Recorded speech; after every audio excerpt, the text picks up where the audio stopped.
দিনাজপুর এই জেলা শুধুমাত্র লিচুর জন্যই বিখ্যাত নয়। এখানে আছে প্রায় 100 বছরের পুরনো মসজিদ, মন্দির সহ বেশ কয়েকটি পুরনো ঐতিহ্য। চলুন আজকে আপনাদেরকে ঘুরে দেখাই লিচুর আস্তানা সহ মনোমুগ্ধকর কিছু ঐতিহাসিক স্থাপনা।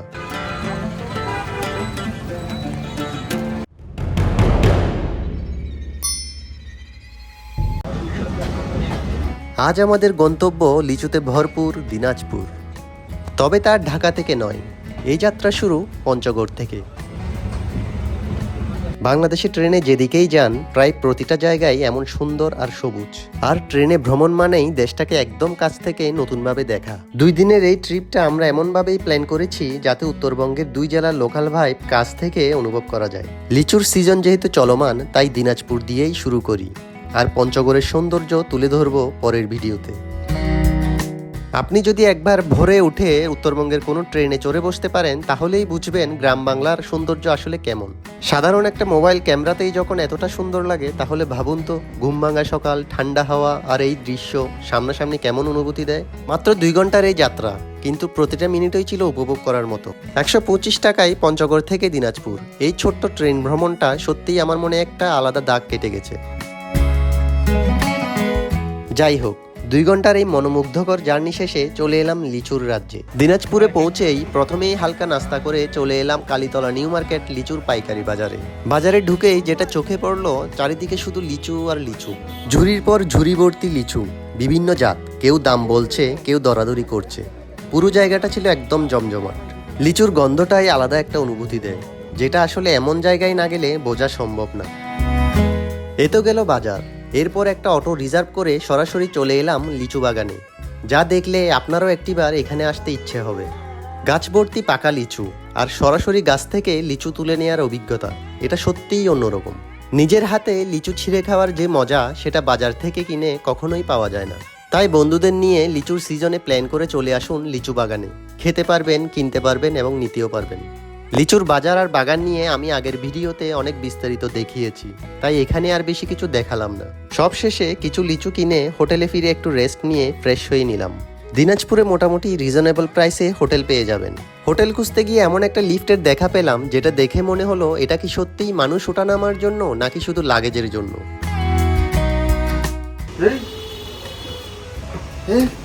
এত ছোট লিফট আমি আগে দেখিনি। একজন পাশাপাশি 3 জন দাঁড়ানো যাবে। কি ভাই, লিফটে ওঠার অনুভূতি কেমন?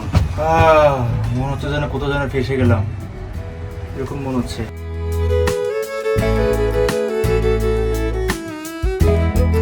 হোটেল থেকে ফ্রেশ হয়ে লাঞ্চ সেরে আমরা দিনাজপুর শহরের কিছু পুরনো ভবন আর আশেপাশের এলাকা ঘুরে দেখলাম। শহরটা খুব বেশি কোলাহলপূর্ণ না, আবার একদম নীরবও না। একটা আরামদায়ক পরিবেশ আছে এখানে।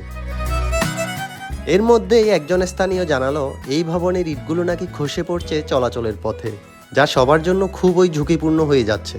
পরে বিষয়টি খেয়াল করে দেখলাম, আসলেই তো ব্যস্ততম এই সড়কে এমন জীর্ণশীর্ণ একটি ভবন সত্যিই বিপজ্জনক। যাই হোক, লোকাল লাইফ, পুরনো স্থাপনা, সবকিছু মিলিয়ে জায়গাটা বেশ ভালো লাগলো। এরপর আমরা 500 টাকা একটা অটো রিজার্ভ করে রওনা দিলাম দিনাজপুরের সবচেয়ে বিখ্যাত জায়গা কান্তজির মন্দিরের দিকে।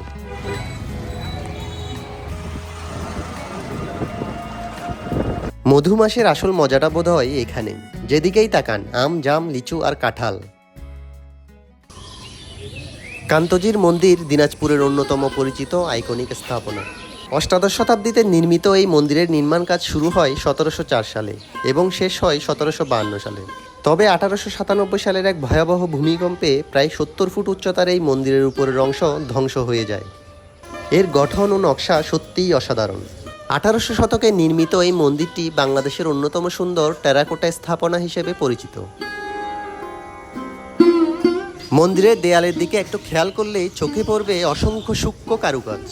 প্রতিটি ছোট ছোট নকশার ভেতরে যেন লুকিয়ে আছে সেই সময়ের জীবনধারা, সংস্কৃতি, ধর্মীয় কাহিনী এবং ইতিহাসের নানা গল্প। এত নিখুঁতভাবে এসব কাজ করা হয়েছে যে ভাবতেই অবাক লাগে। আধুনিক প্রযুক্তি ছাড়াই সেই সময়ের কারিগররা কিভাবে এত নিখুঁত শিল্পকর্ম তৈরি করেছিলেন, সেটা সত্যিই আশ্চর্যের বিষয়। চারপাশের খোলামেলা পরিবেশ, নান্দনিক স্থাপত্য আর ঐতিহাসিক গুরুত্ব, সব মিলিয়ে জায়গাটি এক ভিন্ন অনুভূতি তৈরি করে। এটি শুধু একটি দর্শনীয় স্থান নয়, বরং আমাদের ইতিহাস ও ঐতিহ্যের একটি জীবন্ত অংশ। তবে কান্তজির মন্দিরের গল্প শুধু এই মন্দিরেই শেষ হয় না। এর নির্মাণ কাজের সঙ্গে জড়িয়ে আছে আরেকটি ঐতিহাসিক স্থাপনার গল্প, যা আজও এই অঞ্চলের সম্প্রীতি ও ঐতিহ্যের সাক্ষ্য বহন করে। এই মন্দিরের নির্মাণ কাজ ও অলঙ্করণে দক্ষ কারিগরদের সুদূর পারস্য থেকে আনা হয়েছিল। তাদের আবাসনের জন্য রাজা প্রাণনাথ মন্দিরের দক্ষিণে অবস্থিত নয়াবাদ গ্রামে জমি দান করেন। নির্মাণ শিল্পী ও শ্রমিকদের মধ্যে অল্প সংখ্যক মুসলিমও ছিলেন। তাদের ধর্মীয় উপাসনার সুবিধার্থে রাজা নয়াবাদে একটি মসজিদ নির্মাণের উদ্যোগ নেন। চলুন এবার ঘুরে দেখা যাক সেই ঐতিহাসিক নয়াবাদ মসজিদ।